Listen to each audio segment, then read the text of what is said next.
Tout cela qui se donne complètement et entièrement à l'étude de la parole de Dieu, à la poursuite de la vérité, leur vie se transforme toujours. Si vous vous donnez complètement à l'étude de la parole de Dieu, votre vie ne restera jamais la même. À cause de cette vérité que nous avons reçue, nous imposons les mains sur les malades et ils guérissent. Et les yeux des aveugles voient, les paralytiques marchent. Car la parole de Dieu a la puissance de transformer, de relever de la poussière à la gloire, de transformer de la pauvreté en prospérité. La parole de Dieu qui vous vient aujourd'hui a cette capacité de vous transformer. Recevez-les au nom de Jésus.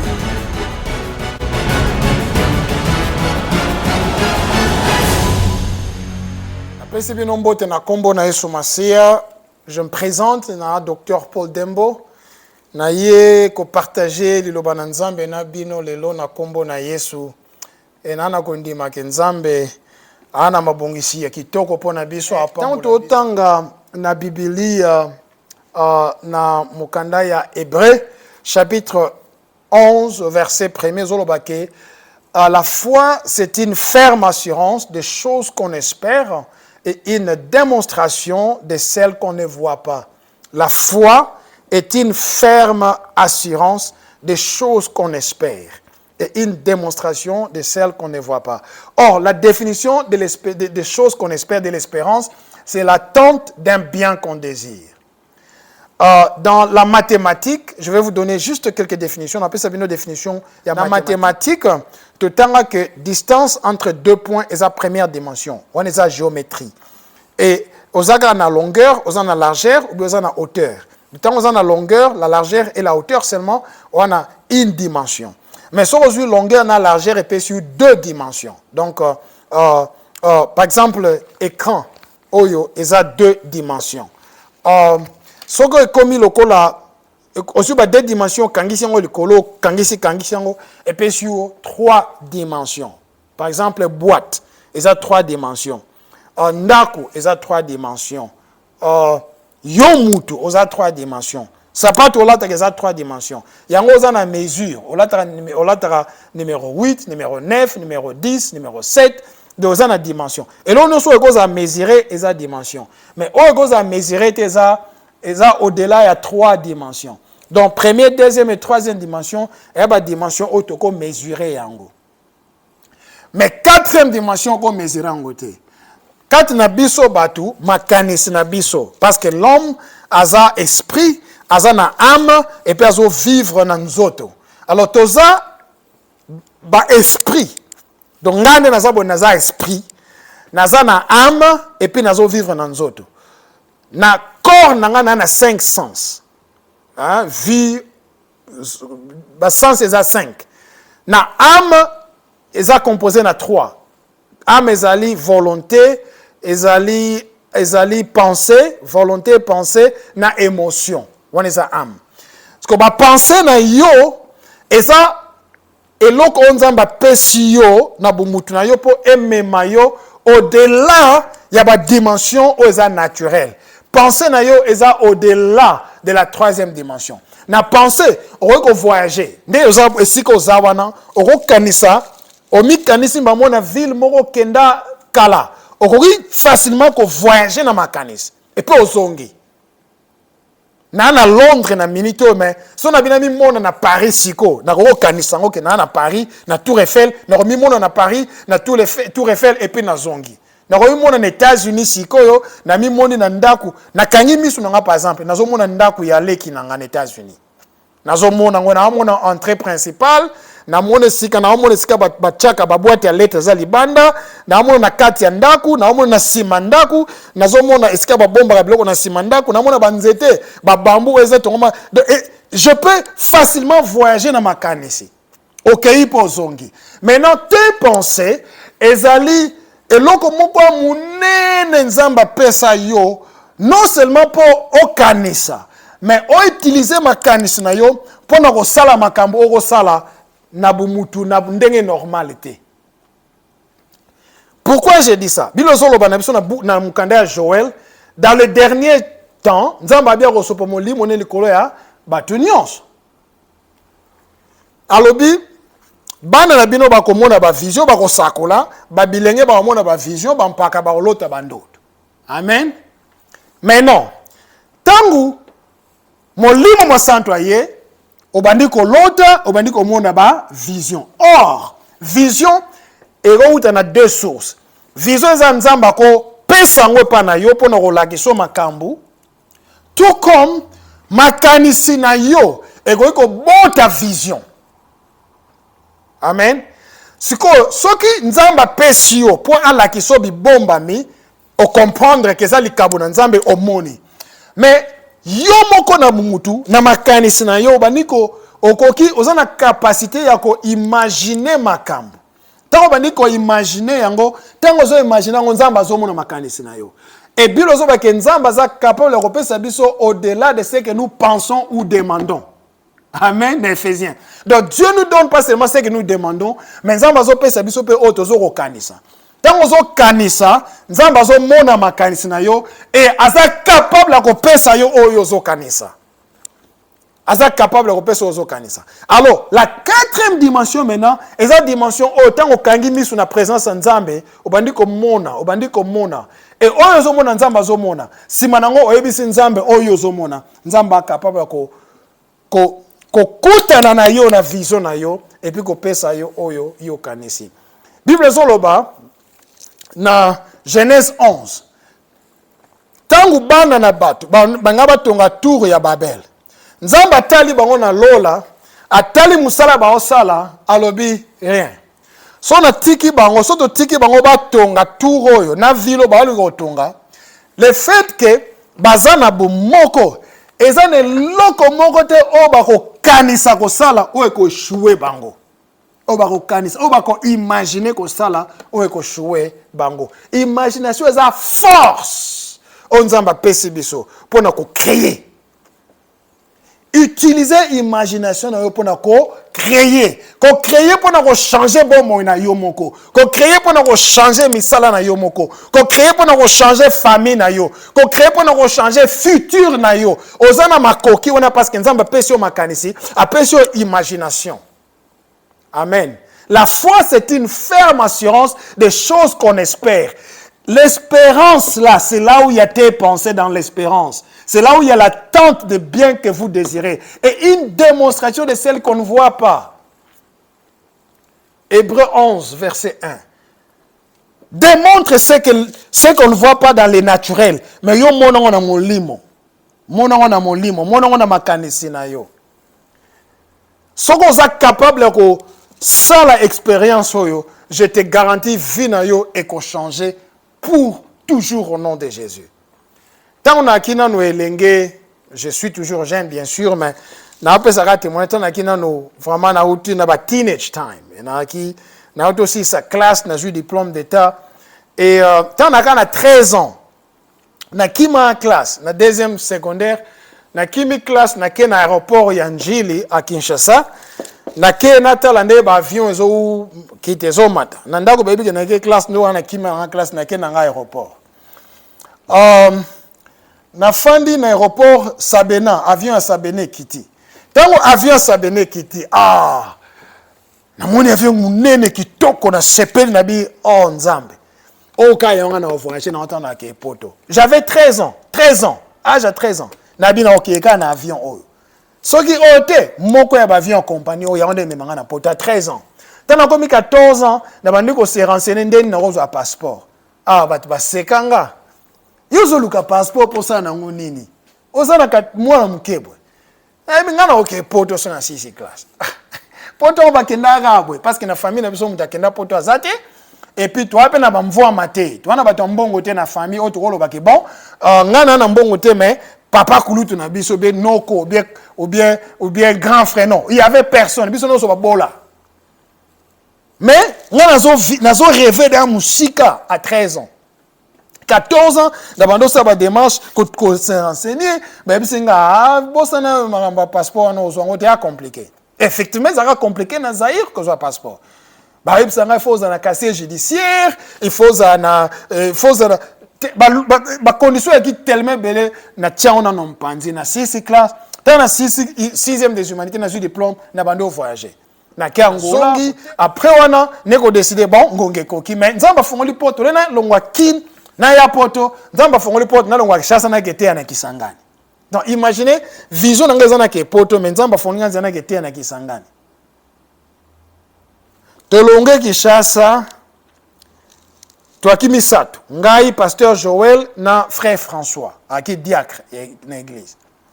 Nanzela voyage, pasteur François kufa 2 fois. To bonde lipo na nzamba zongisi na bomoi, tanto komi na mbandaka koti hôpital. Tanga koti hôpital mbongo nyonso to uta na Kinshasa to dépenser na traitement na ye. Tutika so na eloko te. Mbongo esili. Skoto sani. Ah nzamba bando sa ba miracle. Ba miracle bandi. Dans bimi hôpital mbongo ezate mais faut continuer voyage ndesika ba miracle manda nde wona siko nzamba ndo kotsanga na école de la foi nzamba kosinga na école ya manifestation ya foi parce que mingi to olo ba foi mais mingi to expérimenter la foi te parce que peut-être au bout de na famille ya mbongo tu n'as donc ozana tante ko bana ko ndima nzambe pona ba miracle mobwe mais biso misuso yo soki Yesu te do lo musu ezate Yesu aza nyonso aza alpha aza omega aza papa aza yaya aza nyonso aza pourvoyeur aza nyonso ponanga église mbanda kabisi biso fo bozonga Kinshasa so bozonga Kinshasa to futa bino ticket so bozo continuer Kisangani bomi futela ticket na binomo. Oh, biso nzamba yesu to continuer voyage. Siko to aki fa to sa choix. Est-ce que tozonga Kinshasa ou bien to continuer? Ngabi to continuer. Mais siko mbongo ezate. Donc, il faut nzamba intervenir. Ah, na bandi prière. Gloire à Dieu que na ki na révélation la parole de Dieu na ki na Yesu. Si na tanga na Bible que la création attend-elle avec un ardent désir la révélation des enfants de Dieu. Car la création a été donc création zozela et moniseli ya biso bana na nzambe pour ma création et se retrouver dans esclavagisme non parce que ça qui choana mais on ya kotisa qui ne sika wana Adam tant ko ya ki na jardin la cette création se retrouver esclave à Satan mais création zozela révélation bana na nzambe pour prendre part la liberté au jouer quatre na Yesu. La Bible dit car or le Seigneur est l'esprit et là où il y a l'esprit de Dieu c'est là où il y a la liberté. Et na yebi révélation, na yebi que na na 4e dimension, na niveau ya makanisi nanga, et na banda ko dominer sur les 3 dimensions où isa nase. Na koti prière, so na kangimi so na ensemble na mi mona na bateau to voyager. Na mi mona to na bateau to voyager. So na fongoli mi so na mi mona ngo. E comme na komi ko lala na komo loto bandoto to voyager, na voyager na bateau. So na kangimi su nazo imaginango ezate ke nzamba pese nga vision ngande na imaginango tellement e bando ko bando to na vision nanga Yesu azomona ti na ko yoka ke masu ezoya na libongo na ke libongo masu ekomi ezaki masuwa ya Baramoto général Baramoto azaka mokonzi je crois ba garde civile na ke na solo na capitaine azaki lokola manager na ebisie na besoin de 3 tickets. Pour toi, pasteur, tu es Kisangani, mais toi, tu as un bon ticket. Aïbisinga, écoutez, na offrir le ticket moko kaka. So lingi na pesio au voyager na biso ou bien na pesio ticket yo peso munyo so lingi mais na peso moko. Nabi merci na zuango. Oui, pourquoi na zo ka ticket moko parce que tant na zo imaginer ngo na 4e dimension na mi mona kaka ngai nde na voyager na mona ka bande ko na musude. Enzamba pesi nga petike moko parce que nazika nga moko mais na juti on appelle ça un pasteur Joël a voyagé to tikalinga na frère François so nazo bonde la nzambe na okotaka na 4e dimension nazo mi mona et salema na mona na voyager je ne regarde masu ezo ya na libongo mukolo wana na kena laki pasteur na bivon masu ezo ya lelo na voyager lelo ba mais mbongo ticket na biko mitungisa te nyonso ya déjà réglé ozui mbongo ne pasteur mweto solongo sikoyo ezate mais merci pour na moment na fande pa na bino vraiment je t'ai béni nzamba pambola bino na osala nyonso par la foi nanga na mbongo te na mbongo te na ticket te mais par la foi Parce que nous avons une quatrième dimension. Après avoir qu'on l'a pasteur, na ken na libongo. Na kodi ba te belé base de la masoua. Gloire à Dieu. Tant na tambola na senti molimo na nzambe bisanga mais o pe ba création ko partager na bango o na chekat na yo. Na lobi alléluia. Mwandambu ba lobi amen. Na alléluia. Mingi ba réagir amen. Na se présenter na bina pasteur na terre. Allez, bah, il y a des évangiles. Dans le côté évangile, na bonde le pono ba mbaki Yesu, ba sepeli ya pasteur, o voyage na biso na bi oui. Ah ba kumisi nzambe. Oh, bango ba mbongo na bango tike ba businessman, ngana ne lote. Ngana Yesu ka na foi.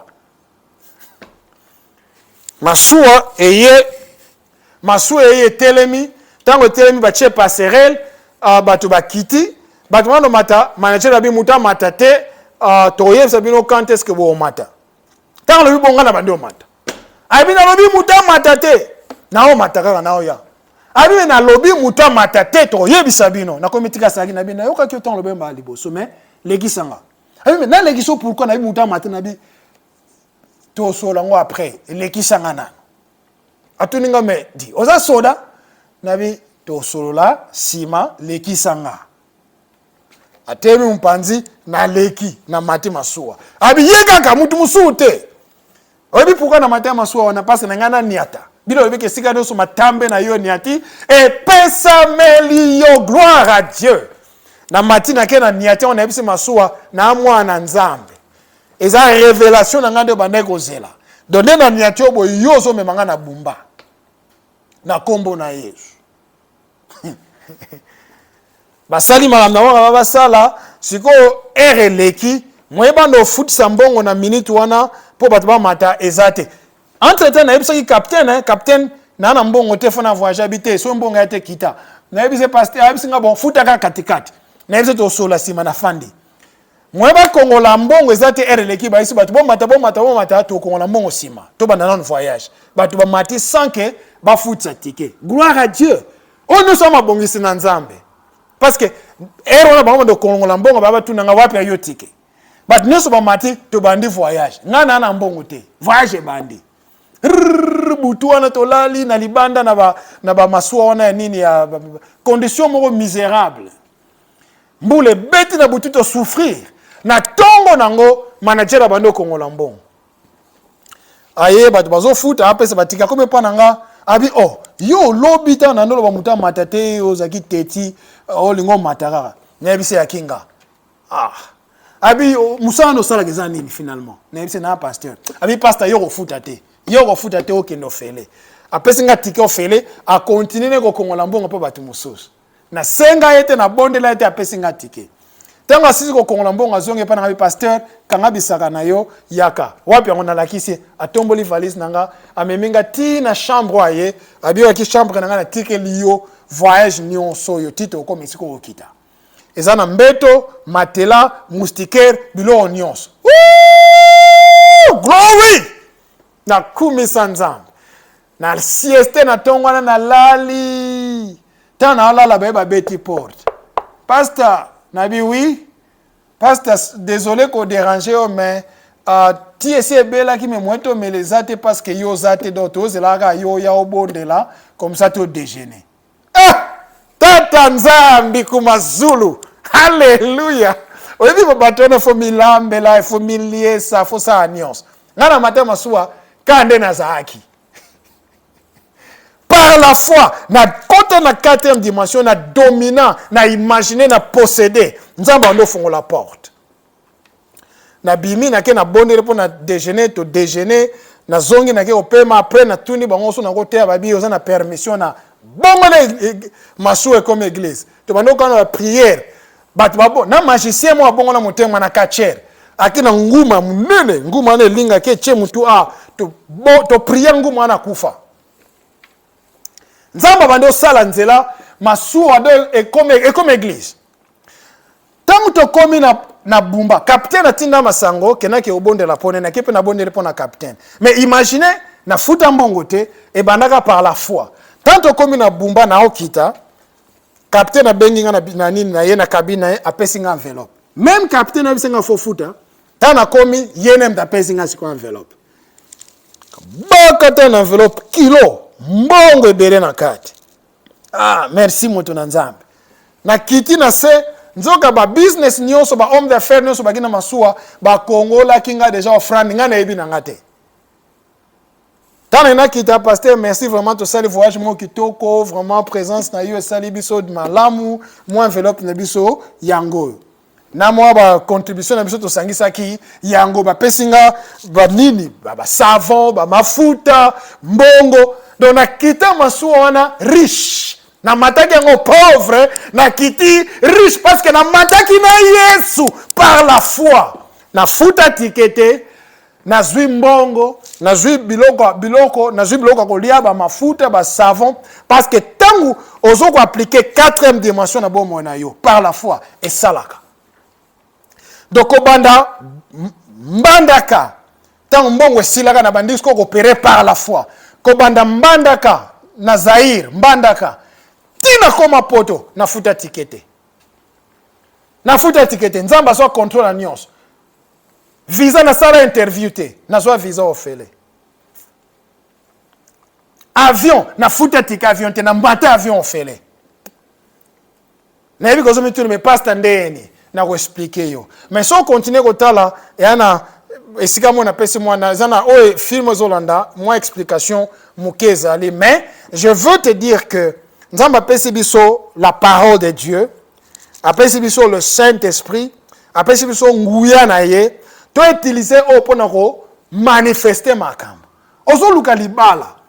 Musano so ke kana bangomba okoma ko yemba banzemo ngai na mati na ngomba ko lukelongi. I mean na mituni nzambe bona nini boye na boye na ngami nyoka wuti. I mean come on.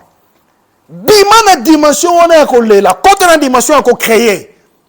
Na yebi ke dans le naturel makambo ya malamu te. Mais Yesu aza kati nanga, Molimo Santo a kati nanga. Bilobi ke au commencement, quand Dieu créa les cieux et la terre était informe et vide. Il y avait du ténèbre dans sur la surface de l'abîme. Et l'Esprit de Dieu se mouvait au-dessus des eaux. Et Dieu dit que la lumière soit, et la lumière fut. Et Dieu, vu que la lumière était bonne, et sépara la lumière des ténèbres, il appela lumière jour, et ténèbres, il appela nuit. Ainsi fut le premier jour et la première nuit. L'Esprit de Dieu, abandonné se mouver, a incubé, a contrôlé ma solo, a contrôlé ma cambo, contrôlé mon combo na Yesu, dominer l'ongo na Yesu, dominer, ba pese sanga mawa, yebisa bango nzamba na contrôle, ba pese sanga mabe, yebisa ngo Yesu ana contrôle, Yesu lobeke molimo na bino etungisa mate, bondimela papa nanga. Abana tikeli bino kimia, Yesu atikela biso kimia. Sala choix comme itungisa te. Tika Yesu azo contrôle makambo. Tika Yesu a contrôler ma solo ango. Et ça le passe oui, mais tika Yesu azo contrôle na yango. Talela Yahweh.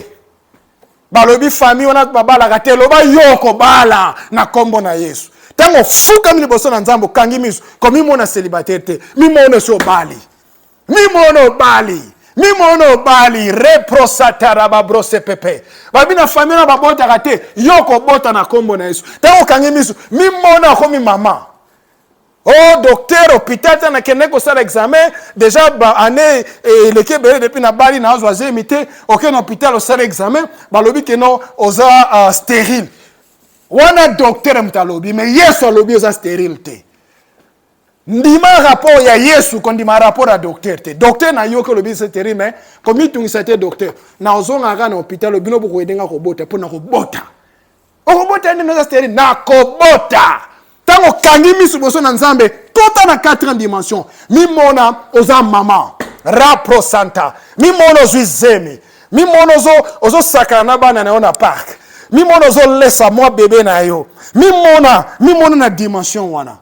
Kozela te makambongo sale mafate mimona par la foi et oyo zomona nzamba osala reprosaya mimona na sika wana obota mina famille pauvre problème te et osuka masolo te David abota wana famille aba riche te yende siko nzambe na ye babongola masolo na famille obotami na famille pauvre problème te mais yo ndoko banda sikoyo histoire ya sika yo banda sikoyo linie ya bamvwama yo nde mvwama liboso ntango ozosambela nzambe mimona oza mvwama mimona oza mutu mbongo mimona oza mutu obonga ofana ndako bien okumba mituka bien olia kitoko mimona na dimension wana koyimona esika bapauvre te kolukaka te bakamarade na yo bazaka bato ya pasi bato basufri te te luka bato babonga baza bamaster na yo bato bana mbongo bituka bien po mimona siko na classe wana ko mimona so na classe bato pampamba te bato CCT mimona na classe likolo voyage a poto ya pasi ozwa visa ndeni nga na sala interview te na futa ticket te naza na poto. La foi vient de ce que l'on entend. Et ce que l'on entend vient de la parole de Dieu. Kondima. Nzamba zo sala nae. Yana nzembo daningaka. Ozanzambe. Ozo sala. Ezo monana. Tikatembe. Ozanzambe. Ozo sala. Ezo monana. Batika tembe nzambe na biso asala oazo sala ezo monana anzambe na bikamwa anzambe na bikamwa na botama na famille na kola na richesse te na kola na bomengo te na famille na biso tanga na okanisa koya poto tuaki na mutu te na famille oyo tokotala keno ye penda akosunga ye penda osala makambo mais na poto na Yesu na kina kisangani na ina kende Goma kotea na mbongo atikete loko te mais nzamba chenga na mutema na ke Goma kotea na kota na 4e dimension so na fuka mi ko sambela na ami mona na avion mbongo te la foi 4e dimension ta na fukami na mi mona na mati avion na mona avion pumbwe tomati na zo attendre nga pena na prière na mi mona pena na sa voyage wana na mi mona na avion tomati mais comme ça mona fukami na mona na otambwa na balaba na oke na compagnie ya Chaber ko zo ticket avion na ken aéroport na mati avion na mi mona ka ba vision na imagination na makanisi nanga na moni yango tellement to na ba prier na ko mo lota ngo so na lani na lota na voyager na avion donc na imagine ngo mingi e komi ko créer ba vision na bandoto Saint-Esprit amona ka vision na ndoto ye pa ko mona ale to ko mo sola siko na molimo to ko mo solo la na molimo mukola voyage tan comme pembe na ke na Chaber na tuni bango bureau manager mkonzi na bango za balaki singa sika entrer ya mkonzi na ke pa mkonzi na ebise mkonzi na se présenter na pasteur Paul na ngana ke Goma apante ke futa ticket na nini na bitete na ye pa na yo parce que na mbongo ticket bon ce qu'on voit ndeni na bikasi na yesko kozwa na kozwa billet avion bon billet avion ba peso ka bonga bi na ebi ke batu ba futa ka menga na ozwango fele abi oyebi ke mutu mona kote nga na bureau na nga te bo ya obligé nga na pese billet avion na bi na yebi mbali boso nga na ye na besoin billet avion te bano sa discussion abi billet ça nga bi billet na obima téléphone zo billet avion nzoka ngande na kote na bureau na posséder au nom de Jésus ta na kote na bureau sina niati bilo beke sikano so matambe na ngeni niatami na niati e pesa melinga ti atuninga musani osala kaneza na pasteur na suka yabisinga bon yo ofuta katikati ya ticket pasteur sozi katikati oye na opeso billet avion na yebise na katikati te mais fona voyager avion za lobby na voyager bon yaka lobby total lobby na ina valise nanga na sacoche nanga pasteur oye na katikati na bi ezate mais moi ngabi nga fona voyager na avion ezoya mais pasteur ezala raté yo zo ngabi na ko voyager ngasi na mona na sina mi moni da na carte avion yo obo la ngaponi obo la ngate ngafo na voyager hallelujah hallelujah aibo pastor now busy zelana ntoto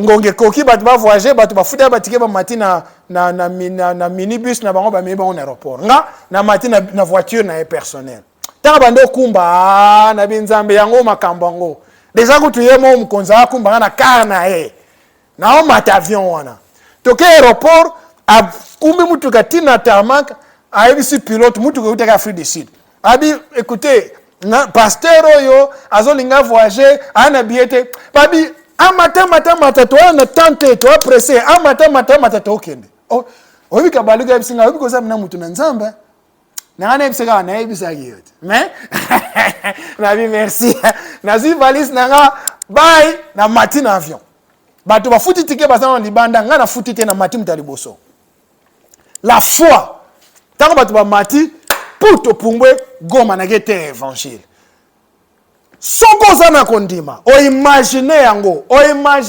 ondimi yango o lakisi yango nzambe aeko sala mela na kombo na Yesu visa okozwa ya n'importe quel pays olingi mimono za dans ambassade wana États-Unis ya Canada ya France ya Belgique ya Angleterre ya Suisse mimona aucune ambassade okesenga visa mimona déjà que non ba peso visa na kati ya passeport na yo mimona déjà yona passeport na yo mimona dena billet avion mimona déjà na aéroport ya Njili to na aéroport mususu on voyager il faut mimona il faut soko mimoni na nous nesika on était et comme il difficile. Quatrième dimension, c'est la dimension qu'on incube, c'est la dimension qu'on contrôle ma solo. Tant que vous avez la quatrième dimension, on va nous contrôler au niveau soit assez. Mon kilo est la troisième dimension. Comme dans les cieux automona, ma patatine c'est en troisième dimension. Mais ma canisna yo est en quatrième dimension. Ça veut dire que dans ma canisna, aucun de là, il y a dimension avion pour mbwaka. So mi komi sikuna, nzamba o memo musika na kombo na Yesu. Mi mona déjà o femme mariée. Homme marié, on a propriétaire. Mimona na karna yona bien holinga kawana. Mimona déjà homme d'affaires, femme d'affaires. Mimona na dimension wana. Na ya poto fele. Na ya poto ya fele na futa ticket na futa visa te na ya poto ya ofele. Quatrième dimension. Na ba témoignage belé na kopesa bino e belé na kopesa bino mais pona lelo bozwaka oyo bo continuer kotala enzamba pambola bino na bondela pona baona bayambi Yesu te so zotala nanu Yesu akomi mokonzi ko po mbix na ote na bondela pona yo. Répétez prière aussi mananga. Seigneur Jésus na peso merci pona opportunité opesinga koyamba yo na fongoli motema na ngai na limite okufaki mpo na ngai osekwaki mpo na kobikisa ngai na yambi lelo kati na motema na ngai na bongo na ngai lokola mokonzi nkolo mpe mobikisi na ngai merci pamba te olimbisa masumu na ngai nyonso lelo okomisinga mwana nzambe merci mpo na bomo na seko na kombo na Yesu amen. Avant to kabwana nena bondela pona bazo bela bana besoin ya loboko na nzambe nzambe amonisa. Seigneur na bondele pona ba o bazo bela lelo. O bazo mimona déjà na quatrième dimension que baza en bonne santé. Simba bangonkolo. Merci pamba tena ma pipe na Yesu to biki sama. Na déclarer bonne santé au nom de Jésus-Christ. Na déclarer guérison au nom de Jésus-Christ. Seigneur, merci pour m'battre sur ça là. Et merci pour m'battre kokisi bilaka na yo. Na bomo ya bana na yo. Merci pour notre témoignage. Au nom de Jésus. Au nom de Jésus-Christ. Amen. Nzamba pambola bino. Tout le monde en a prochainement. Amen. Bye bye.